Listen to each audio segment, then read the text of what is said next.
Oke, Assalamualaikum warahmatullahi wabarakatuh. Selamat pagi dan salam sejahtera. Bertemu lagi dengan saya Bu Puji dalam perkuliahan Discrete Mathematics 1 atau Matematika Discrete 1. Hari ini kita memasuki minggu ke-10 perkuliahan dan materi yang akan saya sampaikan di minggu ini yaitu terkait divisibility dan modular arithmetic. Oke, saya akan mengawali dengan divisibility. Ya, saya akan membahas tentang definisi dulu terkait divisibility atau sistem pembagian seperti itu ya. Nah, misalkan nih kita memiliki dua macam konstanta, kita sebut dia A dan B, di mana A dan B itu merupakan integer, di mana A tidak boleh sama dengan 0. A ini nanti yang akan menjadi yang dibagi alias penyebut. Ya, jika kita belajar pecahan, kita kan akan tahu yang berada di posisi atas itu adalah pembilang, yang berada di posisi bawah itu adalah penyebut. Dalam konsep divisibility, yang berada di posisi atas dia adalah yang dibagi, yang berada di posisi bawah itu adalah pembagi. Nah, dalam hal ini, A ini adalah sebagai pembagi. A tidak boleh sama dengan 0 atau pembagi tidak boleh sama dengan 0 karena akan memberikan hasil yang tak hingga atau tidak terdefinisi. Nah, kemudian kita dapat mengatakan bahwa A itu adalah membagi B jika terdapat integer C, jadi kita asumsikan ada integer baru lagi yaitu C, sehingga nilai B ini sama dengan A kali C. Atau dengan kata lain dapat dikatakan bahwa B sama dengan A, hasilnya adalah C. Seperti itu ya. B sama dengan A, B dibagi A sama dengan C. Nah, definisi ini sama halnya seperti A dikalikan C sama dengan B. Seperti ini. Jadi B bersifat sebagai nilai yang dibagi dan A adalah nilai pembagi. Seperti itu. Nah, ketika A membagi B, kita dapat mengatakan bahwa A itu adalah faktor atau divisor. Divisor itu adalah pembagi dari B. Dan B dapat dikatakan pengali dari A.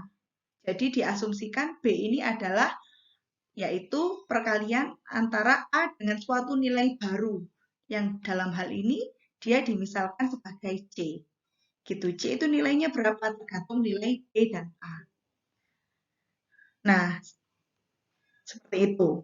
Dan kemudian ada notasi baru lagi yang dikatakan bentuk seperti ini, A, kemudian ada strip panjang gitu ya, B. Dia artinya A habis membagi B. Seperti itu. Nah, kebalikan dari notasi ini adalah bentuk seperti ini. A, ada stripnya ya. A lurus B gitu ya. Terus kemudian ada stripnya seperti ini. Ini definisinya adalah A tidak habis membagi B. Ya, oke. Di mana saat nilai A itu tidak habis membagi B. Jadi nanti kita menemukan sisa dari pembagian. Nah, jika kita sudah menemukan sisa dari pembagian, maka nanti akan ada kaitannya dengan modulo yang akan kita pelajari pada slide selanjutnya. Oke, seperti itu konsepnya. Jika ada yang kurang paham, nanti bisa ditanyakan. Oke. Nah, ini adalah basic properties of divisibility. Jadi, aturan dasar gitu ya. Aturan dasar dari divisibility. Nah, kita misalkan ada 3 macam konstanta. Misalkan ada A, B, dan C dengan definisi yang sama seperti slide sebelumnya, di mana B itu adalah nilai yang dibagi, di mana nilai yang dibagi itu adalah perkalian dari pembagi, yaitu A, dengan suatu nilai baru, yaitu C, gitu ya. Dan A itu tidak boleh 0. Berlaku, misalkan nilai A habis membagi B, dan nilai A habis membagi C, maka dapat dikatakan bahwa nilai A ini habis membagi B ditambah C. Oke.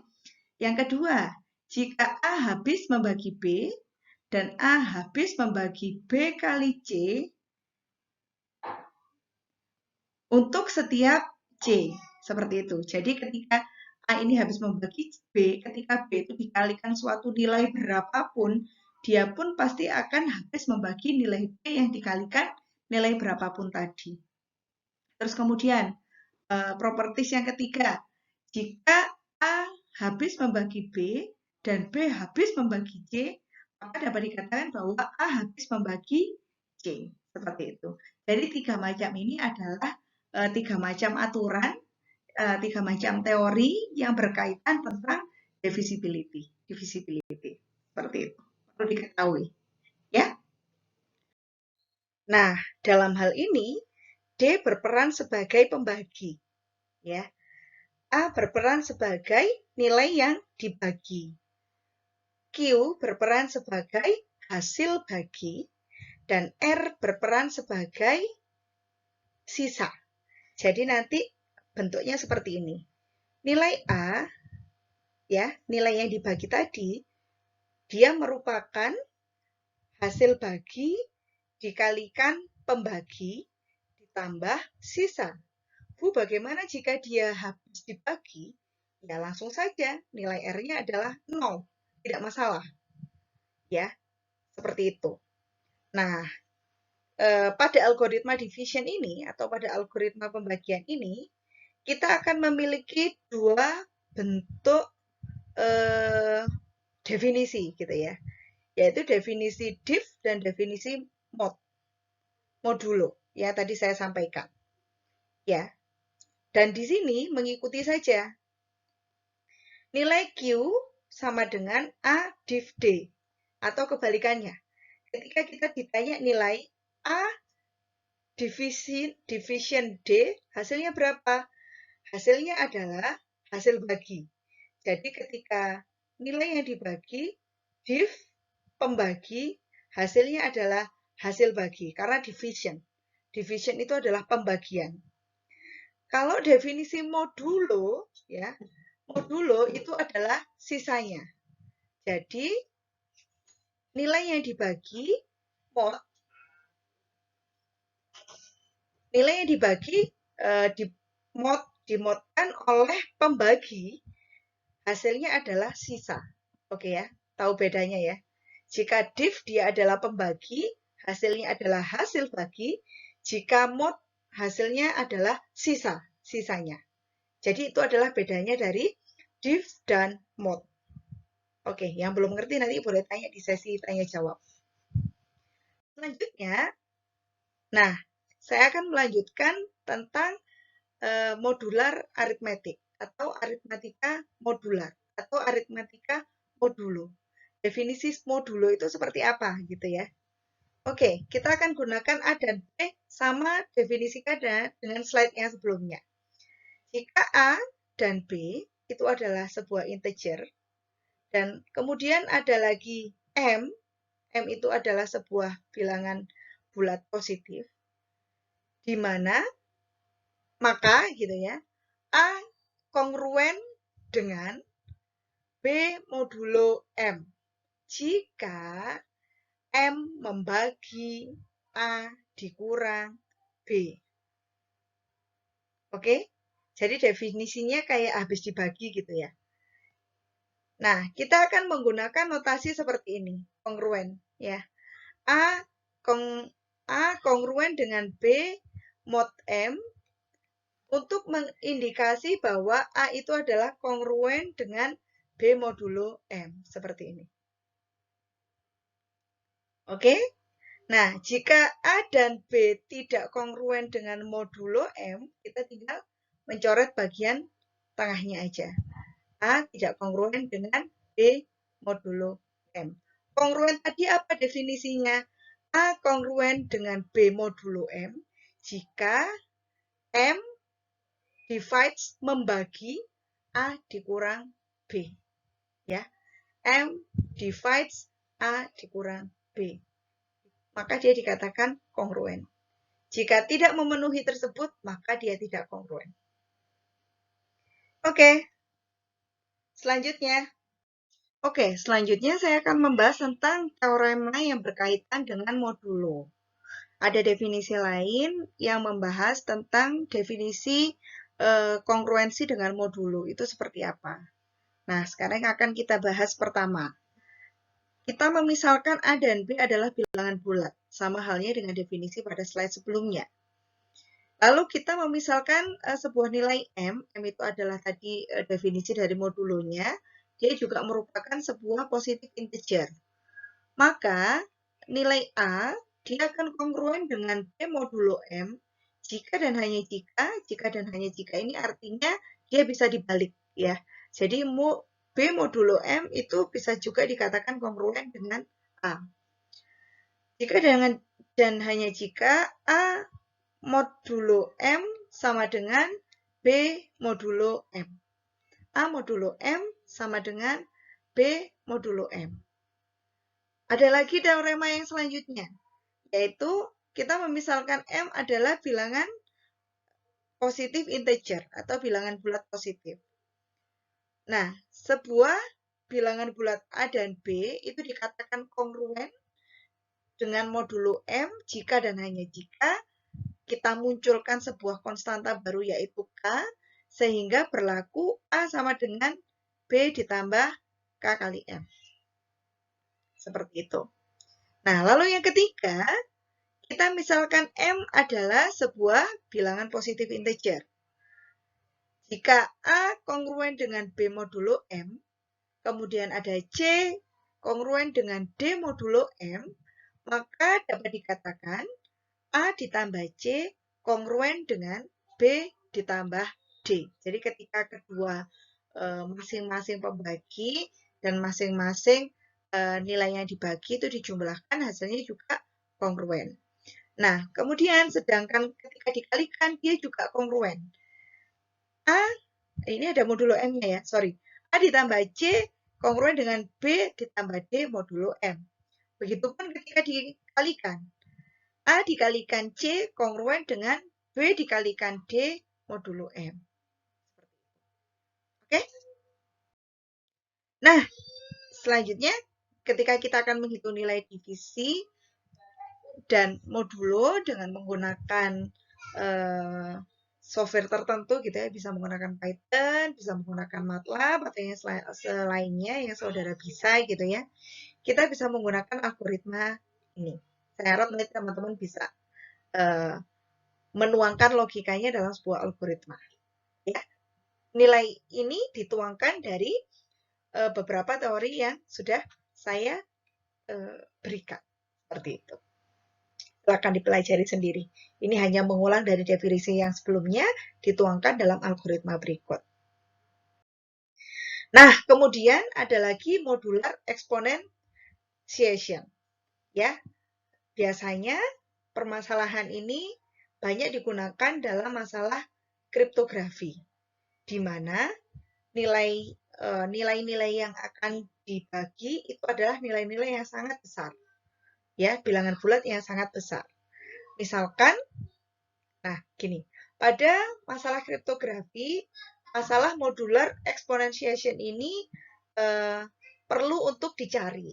Misalkan kita menemukan kasus seperti ini.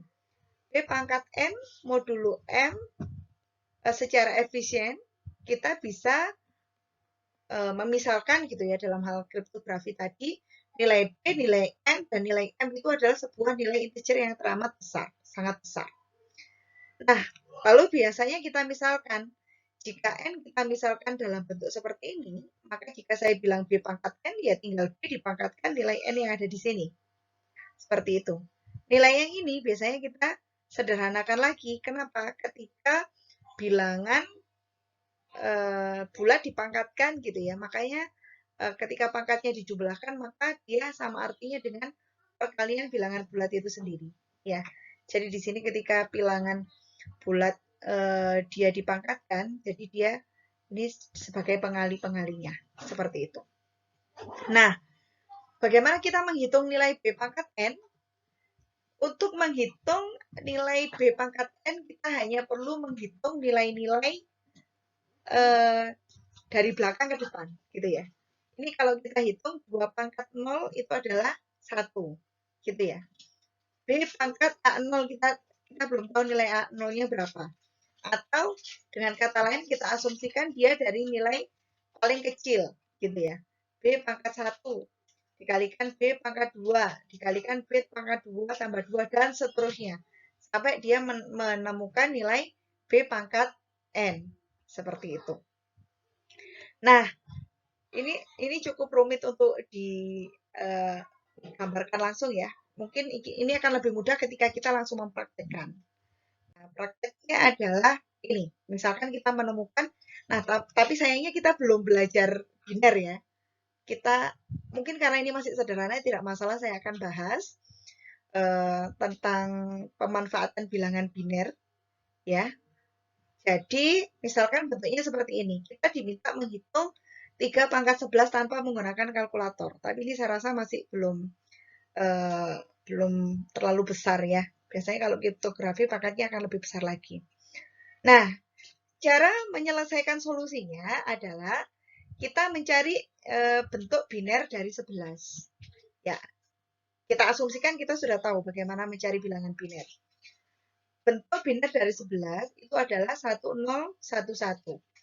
Sehingga bentuk 3 pangkat 11 ini dapat kita tuliskan juga dalam bentuk satu yang pertama ya. Jadi 1 kali 2 agak susah ini ya kalau kita tidak belajar bilangan biner sebelumnya. Jadi coba saya beri gambaran sebentar. Untuk mencari bilangan biner ya, ini caranya. Biner itu kan 2 ya, dibagi 2. Berarti nanti 11 dibagi 2. Hasilnya adalah 5. Ini ya. Sisanya 1. Kemudian 5 dibagi 2. Hasilnya adalah 2. Sisanya 1. 2 dibagi dengan 2. Ya, 2 dibagi 2, 1. Sisanya adalah 0. Nah, jadi membaca bilangan binernya itu dari bawah ke atas. Makanya tadi disebutkan bilangan binernya adalah 1 kali 0 kali 1. Bukan dikalikan. 1, 0, 1, 1. Jadi 1, 11 itu sama dengan 1, 0, 1, 1. Bilangan biner. Makanya di sini saya tuliskan 2. Ya, atau basis 2. Karena biner itu adalah basis 2. Nah, seperti halnya kalau kita belajar bilangan desimal gitu ya. Misalkan kita belajar bilangan desimal, misalkan 2, 3, 1 gitu ya kalau kita di SD. Berarti sama dengan desimal itu kan berarti basis 10 ya. 2 dikalikan 10 gitu ya. Pangkat 2 gitu ya. Ditambah 3 dikalikan 10 pangkat 1 gitu ya. Ditambah 1 dikalikan 10 pangkat 0. Seperti ini. Nah, bilangan biner pun juga demikian. Tapi karena dia biner, 10 ini kita ganti menjadi 2. Karena dia basis 2. Nah, sehingga kita tuliskan seperti ini. 3 pangkat 11 sama dengan, gitu ya. 3 dikalikan, yang paling belakang berapa? 2 pangkat, 1 dikalikan 2 pangkat 0. Gitu ya. Saya tulis di sini ya. 2 dikalikan 1 dikalikan 2 pangkat 0 gitu ya, yang paling belakang. Ditambah ke depan 1 dikalikan 2 pangkat 1 ditambah 0 dikalikan 2 pangkat 2. Ya, karena 0 itu dikalikan berapapun habis, maka ini kita abaikan. Lalu yang terakhir, yang satu yang terakhir ini. 1 dikalikan. Ini saya mouse-nya kurang sip ini, jadi pakai tangan.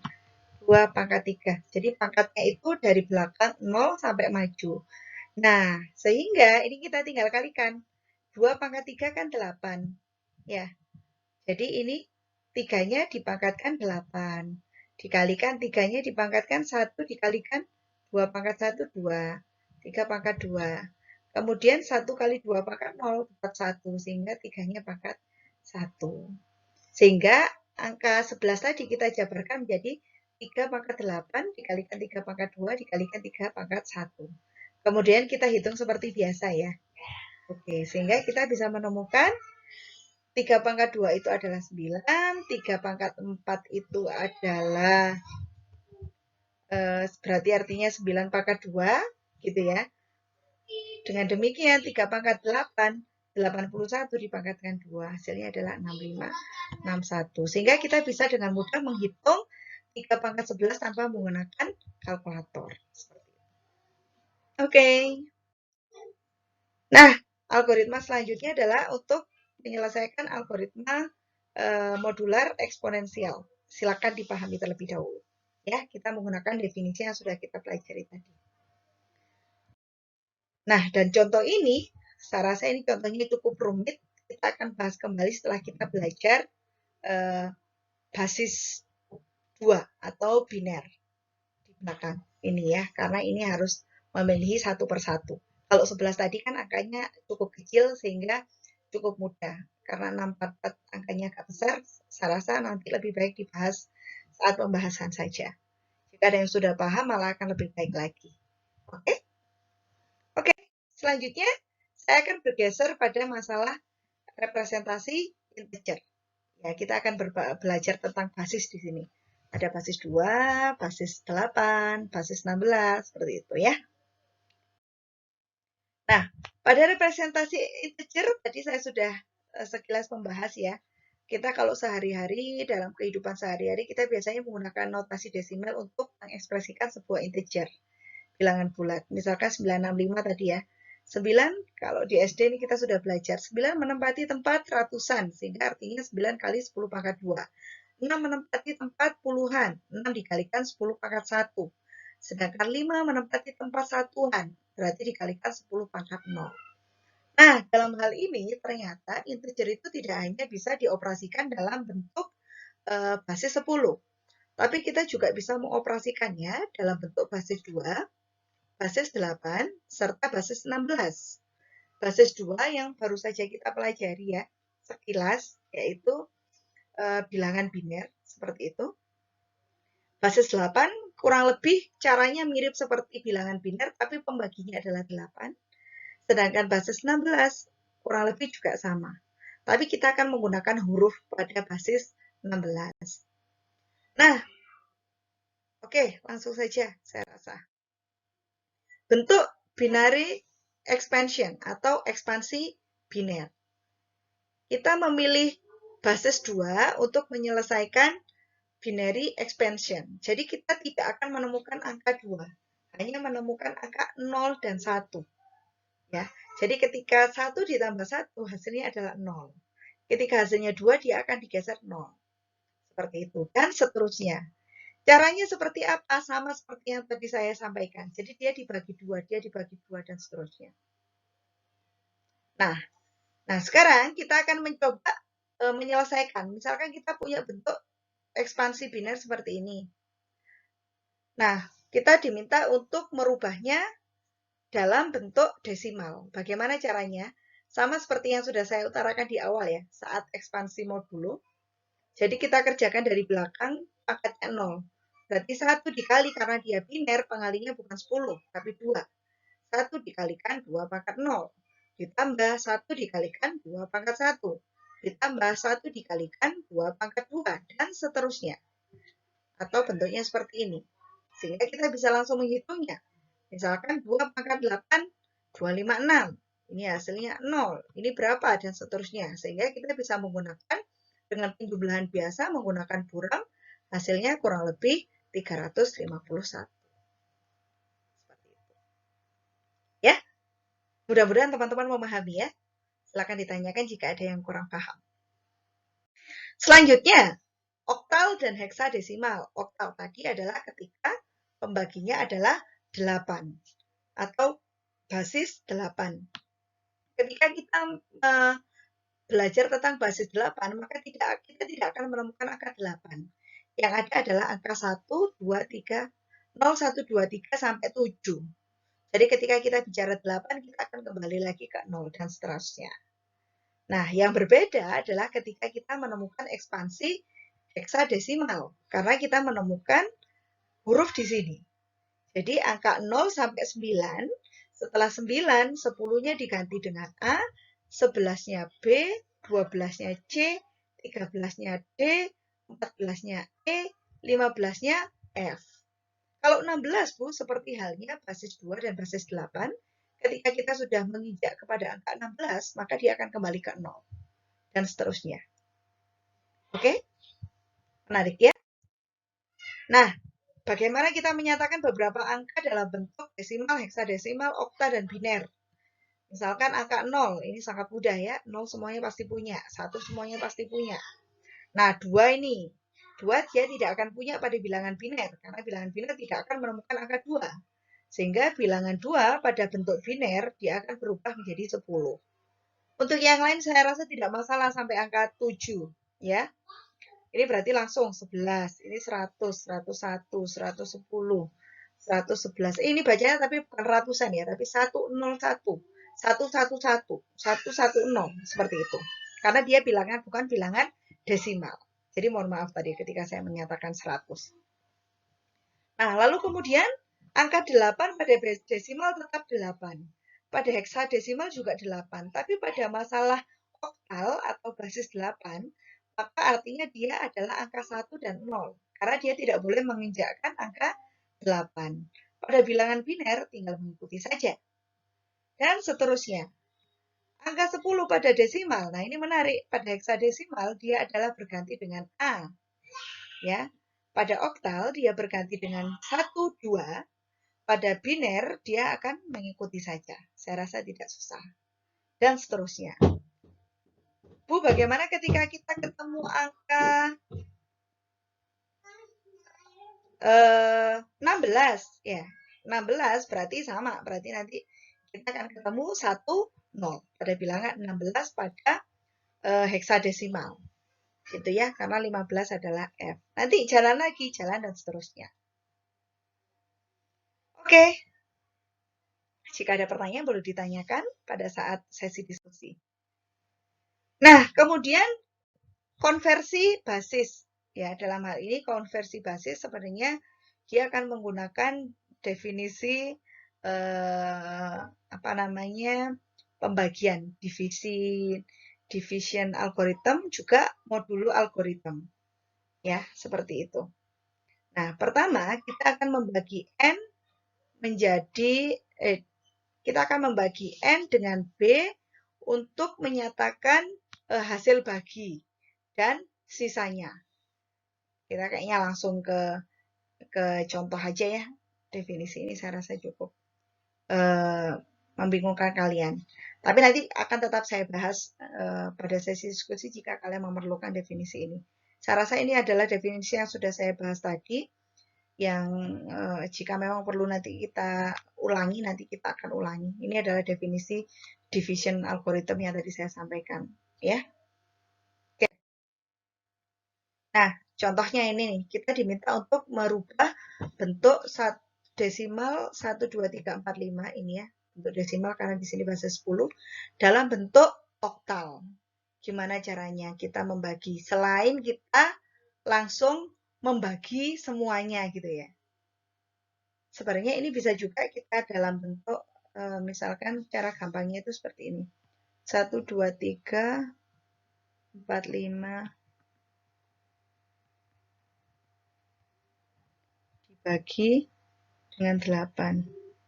Nah, Definisinya sebenarnya sama kayak gitu. Hasilnya adalah 1, 5, 4. Bu, ini boleh pakai kalkulator, boleh, silakan. 1, 5, 4, 3. Sisanya adalah 1.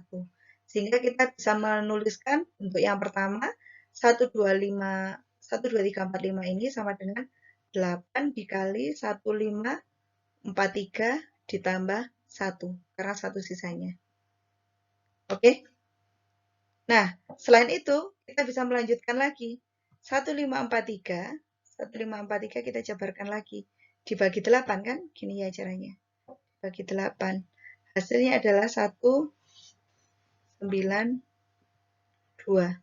Sisanya adalah 7.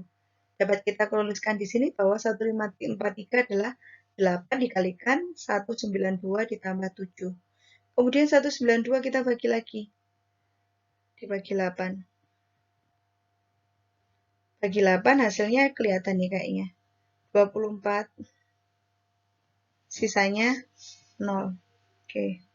Jadi 192 sama dengan 8 kali 24 ditambah 0. 24 lagi dibagi lagi. Ini juga kelihatan gampang ya. Bagi 8 hasilnya adalah 3. Sisanya adalah 0. Oke. 3 kita bagi lagi. 8. Bisa nggak dibagi lagi hasilnya? Hasilnya adalah 0. Sisanya adalah 3. Seperti itu.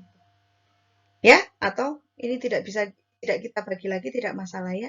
Jadi kita berhenti sampai 3 ini. Jadi hasilnya adalah 30071 basis 8. Seperti ini.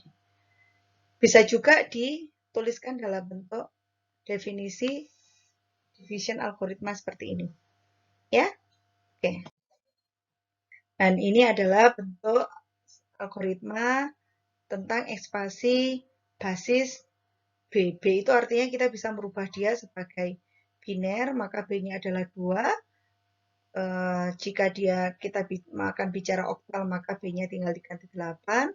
Jika kita akan bicara heksadesimal, B-nya kita ganti 16. Jadi tidak hanya melulu basis tertentu. Jadi B-nya bisa menjadi inputannya. Seperti itu. Ya. Oke, konversi biner oktal saya rasa sudah cukup. Ya. Bentuk ini juga saya rasa saudara tadi sudah paham ya. Kita pelajari satu persatu dari belakang. Kalau kita sudah hafal yang di kotak-kotak tadi, kita tinggal inputkan. Oke, ini juga contoh ekspansi biner yang dikonversi. Saya rasa ini perlu banyak latihan supaya saudara bisa. Ya. Kemudian untuk operasi integer, ini saya rasa yang terakhir ya nanti. Yaitu kita akan menjumlahkan bentuk-bentuk integer tadi. Baik dia yang berbasis 10, berbasis 2, berbasis 8, maupun berbasis 16. Nah, contoh yang pertama, kita akan menjumlahkan integer berbasis 2, yaitu 1110 ditambahkan dengan 1011. Sama halnya seperti penjumlahan desimal, maka dia tinggal dijumlahkan dari belakang. 0 ditambahkan 1, 1. 1 ditambahkan 1, kan seharusnya 2. Tadi kita tahu bahwa 2 itu diganti dengan 1, 0. Sehingga kita tuliskan 0, nyimpen 1. 1 ditambahkan 1 ditambahkan 0. Harusnya kan 2. 2 tadi adalah 1, 0. Maka kita tulis lagi 0. Nyimpen 1. 1, 1, 1. 1, 1, 1 berarti 3. 3 itu artinya 1, 1. Maka kita tuliskan 1, nyimpen 1. Satunya kita tinggal turunkan. Sehingga penjumlahan A dan B menjadi 11001 pada bilangan biner. Seperti. Dan ini adalah salah satu contoh bentuk algoritma jumlahan bilangan integer atau salah satu algoritma operasi integer dalam hal penjumlahan. Silakan jika saudara memiliki kreativitas sendiri, boleh membuat algoritma dengan logika yang berbeda. Seperti itu. Bagaimana jika perkalian? Maka perkalian ini juga sama halnya dengan perkalian desimal. Cuman kita harus mengingat poin-poin tadi bahwa tidak ada 2 dan nilai-nilai yang lebih besar dari 2. Kita hanya perlu mengkonversikan yang seharusnya 2 menjadi 1, 0. Oke, kita akan coba kerjakan. Seperti biasa ya, nilai ini kita akan kalikan dengan satuan terlebih dahulu. 0 dikalikan 1, 0. 1 dikalikan 1, 1. 1 kalikan 1, 1. Sini finish. Kemudian kita kalikan dengan yang puluhan. Karena dia dikalikan dengan puluhan, maka dia lurus dengan puluhan yang terlebih dahulu. Dan karena dikalikan 0, maka hasilnya semuanya 0. Lalu kita kalikan dengan yang ratusan. 110 dikalikan 1, maka hasilnya ada 110. Karena dia perkalinya adalah ratusan, maka dia lurus pada yang ratusan. Kemudian kita jumlahkan seperti biasa. 0, 1, 1, 1, 1. Sehingga hasil perkalian A dan B adalah ini. Oke, seperti itu ya. Saya rasa ya.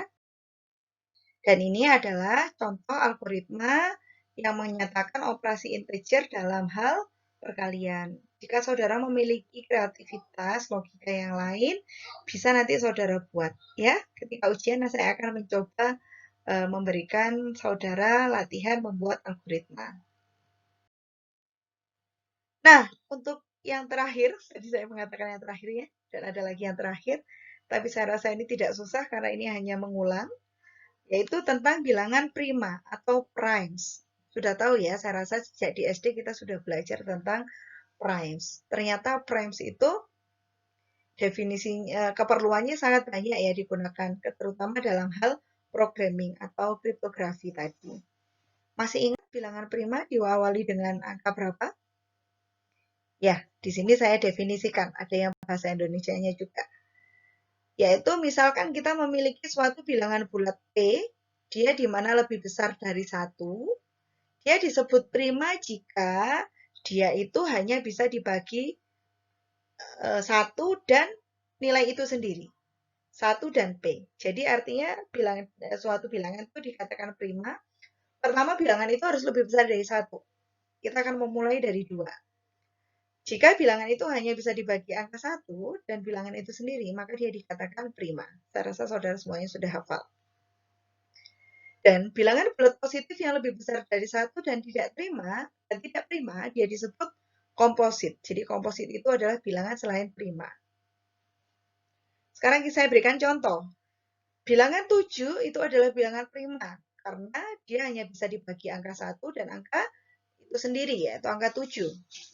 Sedangkan bilangan 9 dia komposit atau bukan prima. Karena ada lagi pembagi selain 1 dan 9 yaitu 3. Dia habis dibagi 3.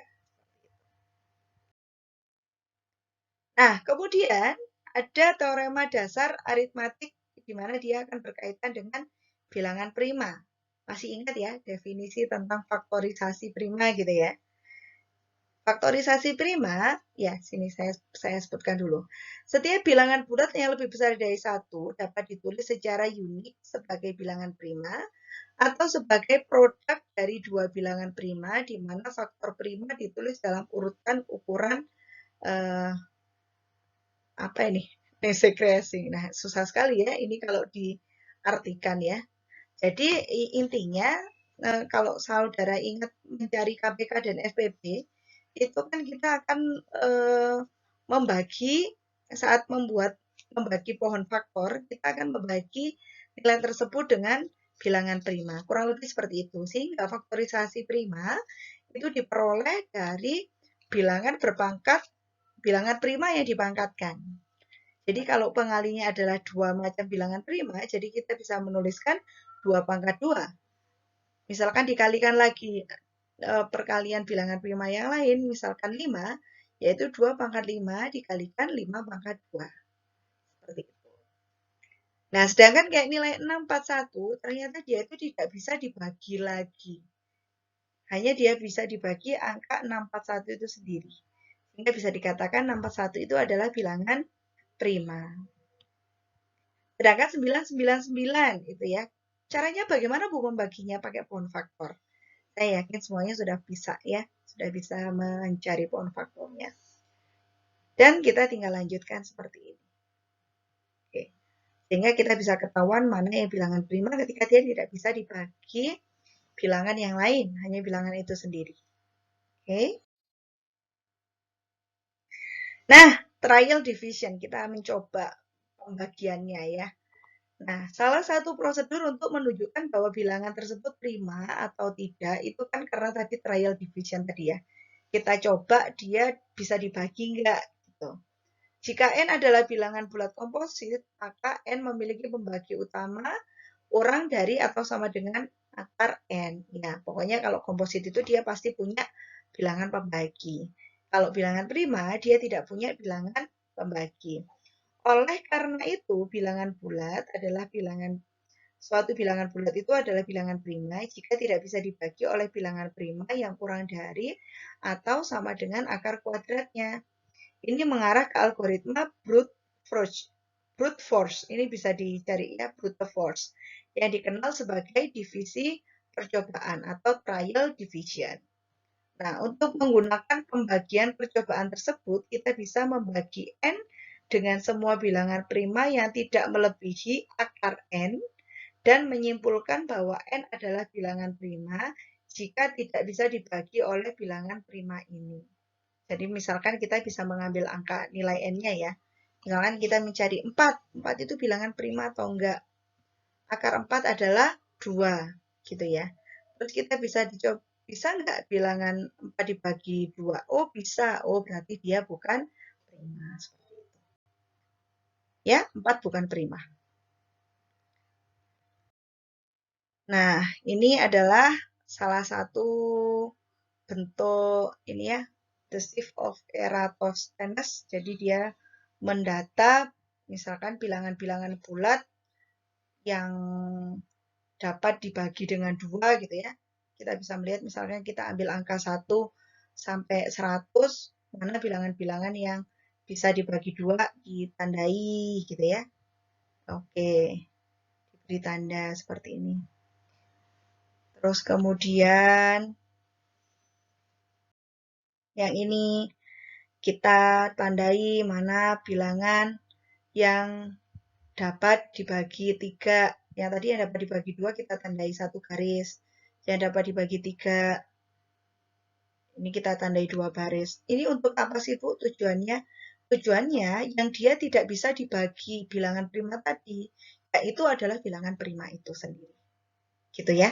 Tahu ya maksudnya. Kemudian kita coba dibagi 5. Kita kasih baris yang lebih panjang gitu ya. Terus kemudian kita coba yang bagi 7. Misalkan ditandai warna biru ya. Sorry, 7 ini yang prima ini. Dapat dibagi 7, kita tandai lagi garis. Nah, untuk nilai-nilai yang tidak bisa dibagi 2, 3, 5, dan 7, maka itu adalah bilangan primanya.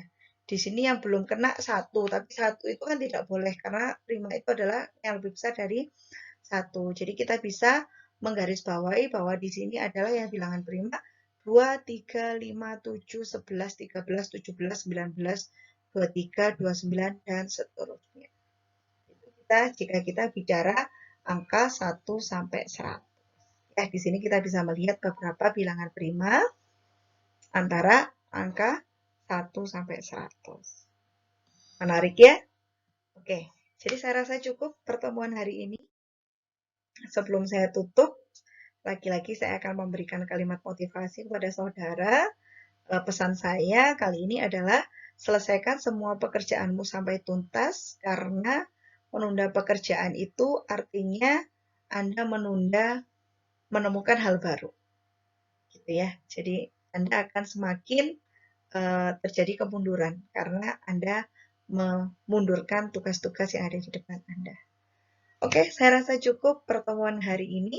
Semoga bermanfaat. Silakan saudara siapkan pertanyaan pada sesi diskusi. Saya akhiri, terima kasih. Assalamualaikum warahmatullahi wabarakatuh.